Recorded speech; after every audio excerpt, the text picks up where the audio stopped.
the reception of by some the audience again in this year's Hong Kong International Film Festival was very understanding about what I was trying to do. In fact, when we were trying to do the murder story before, I was trying very hard to work in some positive message so that it would have a less depressing end. But it's impossible with this story. It would really just sounded hypocritical if we put in something very consoling at the end of that story. So it's best if it's done in two stories. And then I think that would make the look, the vision of things more complete. I think in the TV days, what we did basically was to look for extraordinary things in the daily life of people. Like if it was an ordinary story, we would look for aspects of that story which were extraordinary. Or sometimes we would concentrate on exciting things in the lives of the cops or ICAC members, like things like trying to arrest people, raids in the mornings, what they did at court, aspects of reality which were not known to the public or exciting. So that attracted the audience as something which is new and exciting. But by the 80s or 90s, these things are commonplace. They've been repeated so many times or stylized or made more violent or much more entertaining. So that by around the 90s, I was thinking about what to do. Like, it's impossible to try and shoot a cops and robbers story because they've seen all these, the audience we don't want to watch it. The way we are is the script sent to me by a student in around 7-8 years ago when she was a student in university, and she just sent me a script without any note except for answering phone number without any comments. And I read, and before that actually she sent me another story. But the moment I read the story, I felt it seemed to be, it gave me the impression of the sense of reality. Now she's trying to subtract and make things as simple as possible. And the story will progress by a series of anticlimaxes.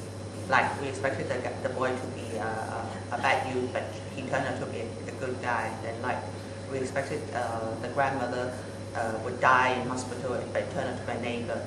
We expected the boy to be, his mother to be looked down on by her brother, but actually she supported him, you know. And so that's what pushes the narrative forward. And at the same time, the minimalism of the choice of daily life elements like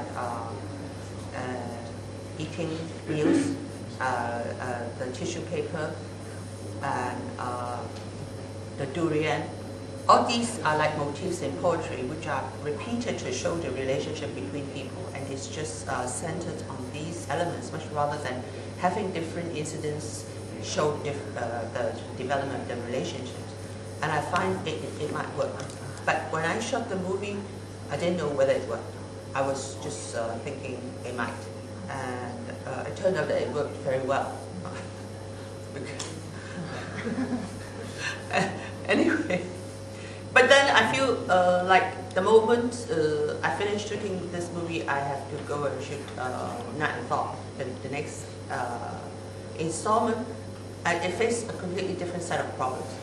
So it's good that the response was so positive, because it will help give people in Hong Kong chances to shoot more low-budget local films. Like the filmmakers would be happy to shoot it, and the investors would be willing to invest as well.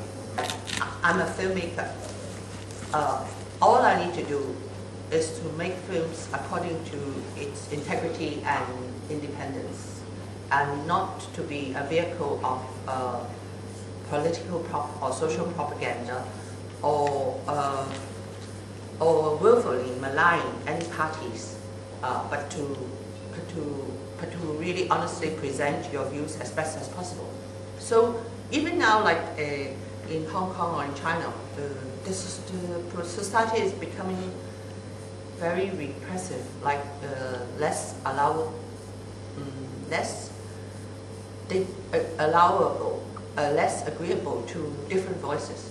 So everybody on the net would have one opinion, and or collectively would dislike something or something like that. And they want the filmmakers to have a view which everybody agrees. But consensus is not necessary about lots of things. I mean, discussion and presenting your views, the freedom of presenting your views, I think is important for anything to do with art or with expression. So I still hold very fast to this idea, but it's getting very difficult, not only with the government but with people in general. Like about it's very important now to be politically correct, like about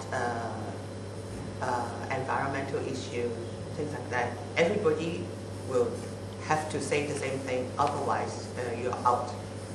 I really dislike this state of affairs, even though it's not right. But nowadays,